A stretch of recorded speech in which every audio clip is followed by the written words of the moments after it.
de los temas de discusión cada vez más frecuente en América Latina es la relación con China, la relación con Estados Unidos al mismo tiempo.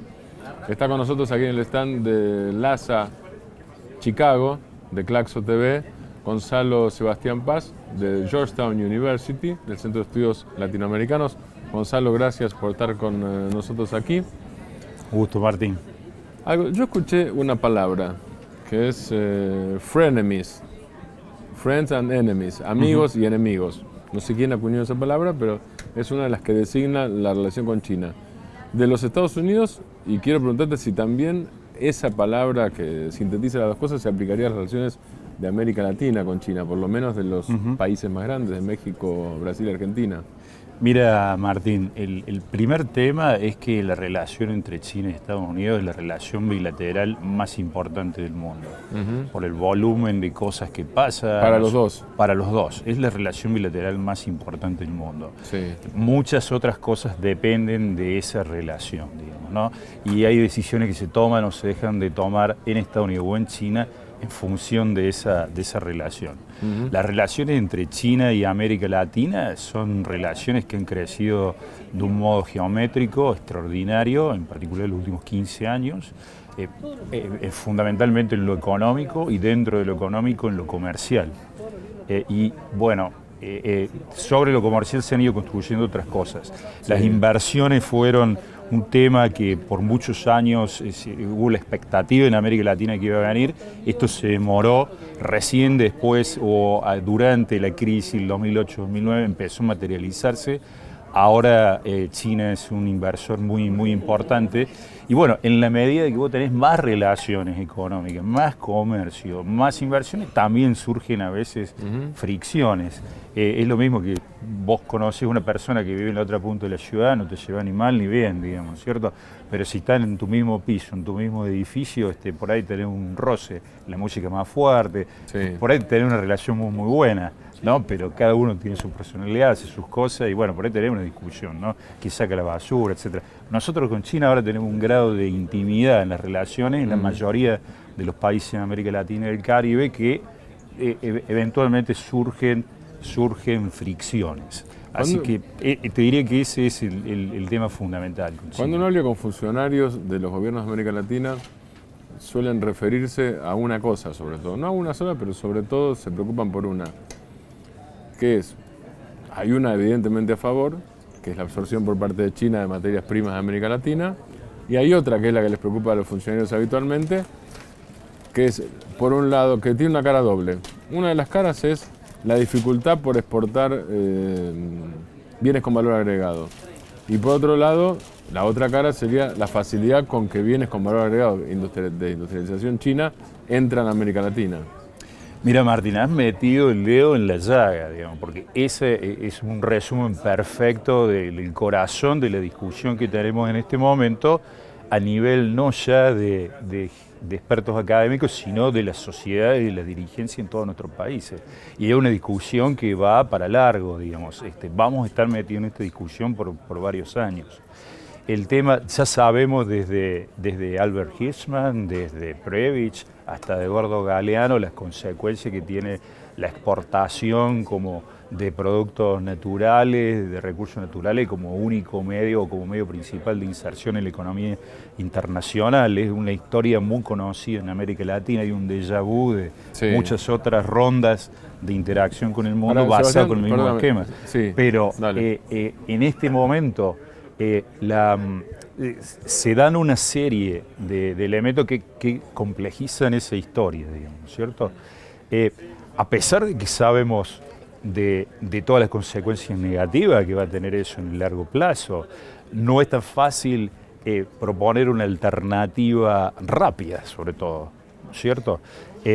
Yo creo que hay un enorme consenso que sería muy bueno tener una industria manufacturera mucho más fuerte, de servicios, incluso software, lo que quieras. Disculpame la interrupción. Sí.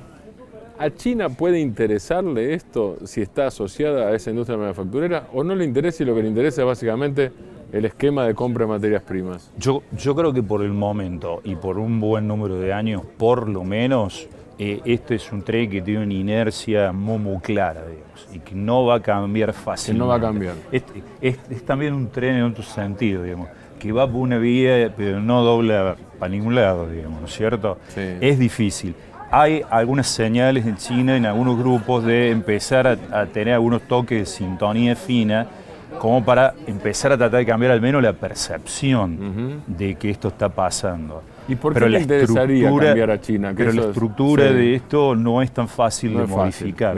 Ahora, por otro lado, siendo un poco abogado del diablo, si me permitís, uno puede hacerse las preguntas contrafácticas, ¿no? A ver, ¿qué nos hubiera pasado en Argentina, por ejemplo, en el 2001 si no hubiéramos tenido la soja? ¿No? Bueno, la respuesta en la realidad no la sabemos, porque no pasó y no podemos rebobinar, ¿verdad? Sí. Pero uno puede hacerse un esquema de pensamiento plausible, digamos, de que la situación probablemente hubiese sido muy grave, digamos, ¿cierto? O sea, a ver, te puedo proponer otra cosa, si querés, disculpa, que sigue teniendo vigencia actual. Te digo ¿Qué otra puede más. hacer la Argentina diferente con las divisas que obtiene por las retenciones, por la venta de soja? Sí. Manteniendo las retenciones. Sí. Te digo una más. Sí. Si no tuviéramos soja o Chile no tuviera cobre, seríamos México. Sí. México tiene un déficit anual con China en el comercio exterior de 50 a 60 mil millones de dólares. La mitad de lo que gana México en el comercio bilateral en NAFTA con Estados Unidos lo pierde en la relación bilateral con Chile. O sea, las cosas serían aún más graves. O sea que el problema no es exportar materias primas. Digamos, no es lo mejor. O no solo. No es lo mejor, pero no tener materias primas sería peor. Claro, el problema es exportar solo materias primas, o mayoritariamente materias primas. Exacto. Ese es el problema. Y en nuestro caso, además, estar muy concentrado en una sola. Sí. Porque los brasileños por lo menos tienen dos, ¿no? Soja y hierro. Mineral de hierro. Nosotros tenemos poquito de hierro. Si tuviéramos, digamos, una pluralidad de materias primas, también no sería ideal, pero sería mejor que depender de una sola, digamos, ¿cierto? Aumentar la diversificación de tu producto y la cantidad de mercados a los que accedes, digamos. Ahora, ¿qué hacemos, digamos? Bueno, en el corto plazo es muy difícil tener una alternativa, ¿no? Además, yo me hago otra pregunta retórica, digamos, ¿no? Pongámonos en cualquier país nuestro latinoamericano y le decimos a un político, mira, exportar cobre es muy malo, o exportar soja es muy malo, bueno, alguien se puede imaginar un político diciendo, bueno, no exporto más, digamos, ¿no es cierto? Paremos de exportar. Nadie lo podría hacer. Entonces uno tiene que pensar, creo yo, nosotros, esta es una discusión central. Sí. Pero tenemos que movernos de la crítica a la materia prima para ir a una discusión en la que vayamos construyendo caminos alternativos, porque si no estamos como siempre empantanados en el tema de la crítica y la exportación de la materia prima. O sea, sin la materia prima yo creo que estaríamos peor. Sí. Sería mejor tener varias que no tener ninguna. Digamos. Bien. Y la crisis del 2001, por decir algo, hubiera sido 1000 veces peor si no hubiéramos tenido esto, digamos, ¿no? Esto como para entrar a recortar un poco la conversación. Y a su vez, sin la exportación de materia prima, sin la obtención de divisas a partir de la materia prima, hubiera sido más difícil la recuperación. Exacto. Por ejemplo, de Brasil y Argentina. Exacto. Ahora, el camino no es nada fácil, porque, digamos, es un tema en el que hay un enorme consenso, creo yo, en Argentina, en la mayoría de las fuerzas políticas y en otros países de América Latina, que digamos, es un mantra casi, decir, bueno, tenemos que industrializar nuestras materias primas, ¿no? Esto lo habrás escuchado, igual que yo, miles y miles de veces. Muchas veces. Y lo seguiremos escuchando. Fíjate que en Argentina, y lo seguiremos escuchando, fíjate que en Argentina hemos intentado hacer algo. Se montó sobre la soja una industria del aceite y sobre el aceite se montó una industria del biodiesel, ¿no? Ahora, ¿qué pasa? A mediados ya de la década, China empieza a desarrollar también una industria de crushing, que se llama, de producción de aceite, y entonces en esta escalera de industrialización, digamos, que tiene un enorme consenso social, China, en vez de ser una economía complementaria a la nuestra, cosa que también hemos escuchado, digamos, infinidad de veces, se empieza a transformar en un competidor. O sea, China no deja, si ve un negocio en algún lado, no deja de tratar de hacerlo. Y entonces los caminos se nos van cerrando por muchos lados. Digamos. No es fácil la situación en la que estamos, pero es crucial, obviamente. No hemos hablado de otras consecuencias que tiene el monocultivo, la monoproducción o la exportación de un solo commodity, digamos, ¿no? Creo que también en el caso de la Argentina y de Brasil, y también en parte de Uruguay, de Paraguay y de Bolivia con la soja, es que a diferencia de otros países que están anclados en un commodity, como el cobre en Chile, nuestros países han sido suficientemente hábiles para crear un negocio que hace 20 años no existía. La soja es un commodity que comparte un montón de características de otros commodities, pero son muy cansados de insistir en el punto de que tiene algunas diferencias también, digamos, ¿no? Esto nos da también un margen, ¿no? Por ejemplo, está surgiendo también India como un mercado muy, muy importante que va a consumir o va a requerir, por ejemplo, menos soja, pero más garbanzo y otro tipo de productos. Bueno, hay también allí una posibilidad, ¿no? Pero yo creo que hay un gran consenso social que a veces, digamos, habría que insistir más en que existe este consenso que, digamos, tenemos que tender hacia una estrategia de diversificación de productos y de diversificación de mercados. Si no, volvemos a los mismos bretes en los que siempre hemos caído en nuestra historia. Sigamos hablando de bretes después de un corte, sí, te propongo. No. Ya volvemos con Gonzalo Paz de Georgetown University, aquí en LASA Chicago. Seguimos conversando en LASA Chicago, en el stand de Claxo TV, con Gonzalo Paz de Georgetown University, del Centro de Estudios Latinoamericanos. Vos decías recién que, en el bloque anterior, que estábamos en un brete. Mejor estar en un brete que en la nada, pensaba yo. Bueno. El tema es cómo se sale, si es que se sale y cuáles son, disculpame que te interrumpa, antes ibas a hablar recién, te interrumpo, antes de poder interrumpirte. China, por lo menos esa es la visión general, trabaja muy largo plazo. El largo plazo chino es verdaderamente largo plazo. Puede ser 20 años, 30 años, 40 años, no son los ritmos a los que nosotros estamos habituados a pensar en todo caso. ¿Hay alguna forma de adaptación posible que sea posible en serio para América Latina y no absolutamente utópica, más allá de que eso sea necesario? Plantear, pensar a 50 años para América Latina parece utópico en el sentido más literal de la palabra. ¿Hay algún punto intermedio en el que sí podemos acoplarnos o podemos hacer algo más acompasado con China en este sentido o a las escalas de China? Mira, lo que decías de largo plazo, primero quiero comentarlo. China tuvo el objetivo de entrar al BRIC y tardó 15 años exactamente en entrar al BRIC. Sí. Pasaron una cantidad de embajadores diferentes en Washington, de equipos técnicos, qué sé yo, y el objetivo se mató 15 años. El que lo logró ni conocía el que empezó el proceso, ¿no? Claro. En esto hay una enorme verdad. En mandos intermedios de compañías que ya empiezan a ser muy chinas, pero digamos con una visión global y qué sé yo, mucha gente ha sido entrenada también en Occidente y tiene un esquema mental bastante más parecido que el que conocemos habitualmente. Y China es menos China, si se quiere, en ese sentido, ¿no? Sí. Pero de todos modos creo que como regla rápida, digamos, mantener esa perspectiva de que China piensa en el largo plazo, creo que es absolutamente correcto, digamos, ¿no?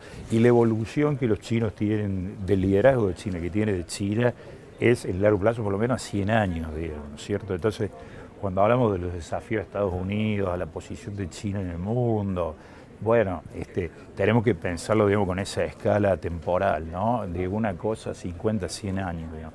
Pensar a 5 o 10 años, digamos, es una transición. ¿A 50 se piensa como China? ¿Con qué lugar en el mundo? Y bueno, se piensa en un lugar absolutamente relevante y dominante, creo yo. Ya dominante en 50 años más. Yo creo que sí. En el corto plazo no, porque evidentemente la economía de China va a ser probablemente la más grande del mundo antes de fin de año, pero si uno se focaliza en pensar la economía en per cápita, en cuánto le queda a cada gente, o en la distribución de ese ingreso o de esa riqueza, digamos, geográficamente en China, que es un país de 9.9 millones de kilómetros cuadrados, es como 3 Argentinas. Sí. La cosa es muy, muy distinta y ellos tienen absolutamente razón en decir que son un país en vía de desarrollo, desde ese punto de vista estrictamente interno. En la escala, en el agregado, digamos, en la masa de la economía china, evidentemente van a ser la más grande, ¿no? Con respecto a lo que vos decías de la adaptación nuestra, es un proceso difícil. Es un proceso difícil, además que tenemos nuestros propios problemas internos, digamos, como punto de partida, ¿no? No es que estamos en la mejor situación, unificados, con un objetivo claro, dándole para adelante, con la mayor parte de los problemas que históricamente hemos tenido resuelto. Esto le agrega otra capa más, digamos, seria, digamos, importante. Hoy no se puede pensar prácticamente en ningún país de América Latina, al menos en la fase económica y política, sin tener en cuenta la dimensión de las relaciones con China y con otros países de Asia en general, digamos, que es algo hay que tenerlo en cuenta de manera nacional o regional. Bueno, yo creo que sería mucho mejor tenerlo a nivel regional. Mejor. Muchísimo mejor, porque, ¿Por qué? Y bueno, porque evidentemente toda América Latina son más de 500 millones de habitantes. La estrategia puntual de Bolivia o de Argentina se pierde, digamos, frente a un país de la magnitud de China. Ahora, estos problemas de coordinación regional ya son graves antes que existiera China, digamos, y hasta ahora no lo hemos resuelto satisfactoriamente, digamos, Sí. ¿no? Tenemos subcampos de integración, pero hasta ahora es un tema previo al de China, pero no lo hemos resuelto. Pero la verdad que ahora la demanda es más grande, es más acuciante. Sería muy importante.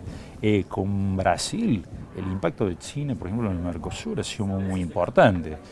Antes teníamos un comercio intrarregional muchísimo más fuerte. China desplazó a Brasil en muchos mercados en Argentina y ha desplazado a Argentina en muchos mercados en Brasil.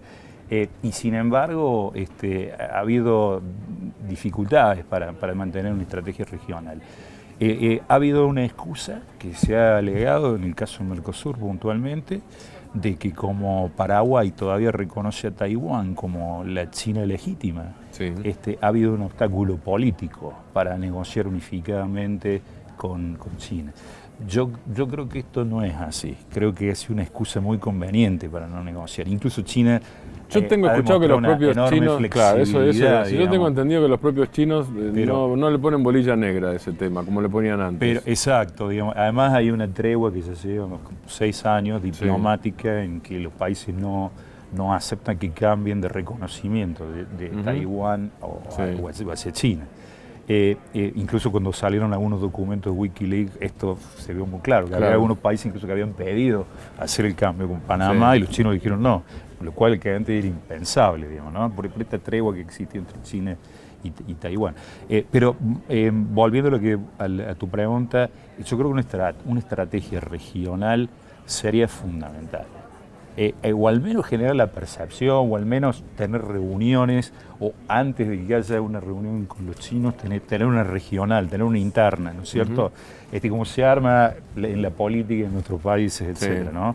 Una mínima reunión de coordinación. Yo creo que eso le agregaría mucho, digamos, ¿no? Porque permitiría también que de China se empezara a generar la percepción de decir, bueno, no sé si habrá coordinación, pero hay diálogo. Se empiezan a pulir las perspectivas de qué es lo que está pasando, para dónde vamos, digamos, cuáles son los grados de flexibilidad que tenemos. Toda esa sintonía fina en la percepción política de lo que está pasando se genera teniendo mucho mayor interacción. Nosotros con Brasil hablamos de 1000 cosas, por ejemplo, en Argentina, pero la verdad es que China ocupó un lugar mínimo en la agenda, si es que ha estado en muy pocas reuniones presentes ese tema. Entonces, creo que ese es uno de los temas más obvios de carencia que tenemos en América Latina, de que no hemos sido de generar una estrategia regional. Te digo una cosa más. Sí.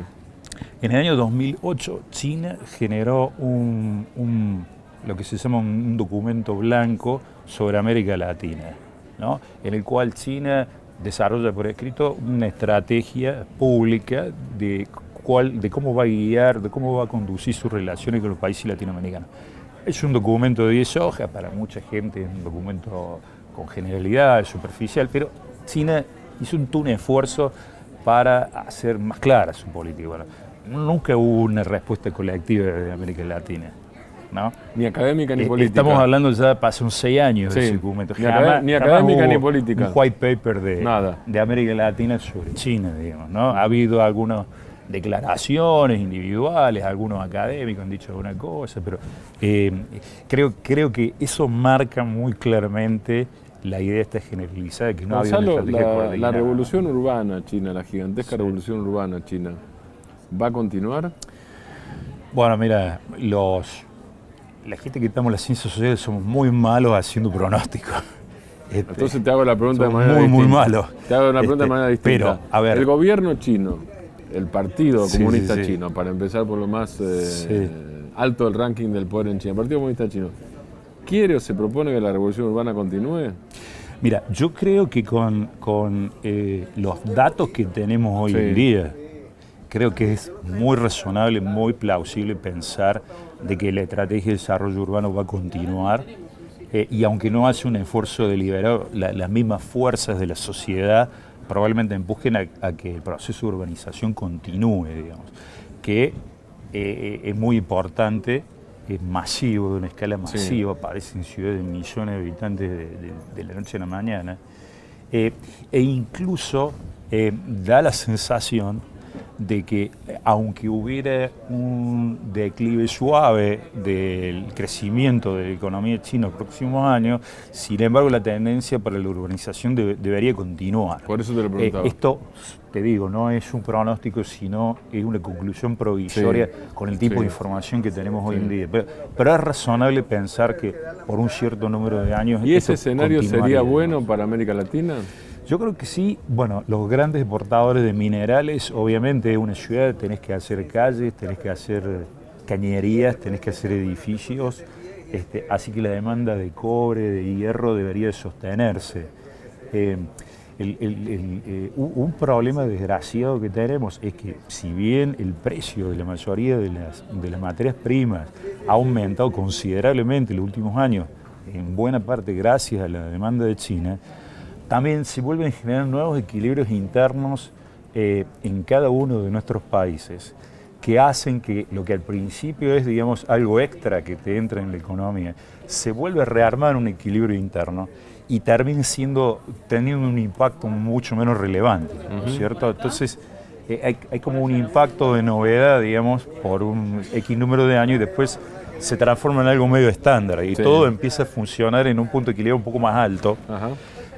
Lo cual, digamos, disminuye la importancia de eso, pero por otro lado se transforma en algo medio inelástico y difícil de reducir si volvés a tener, digamos, una caída de los precios, ¿no? Claro. Es riesgoso. Es riesgoso. Es uno de los problemas de lo que hablábamos al principio, de ser tan dependiente de un número limitado de materias primas, ¿no? O de materias primas en general, digamos, ¿no?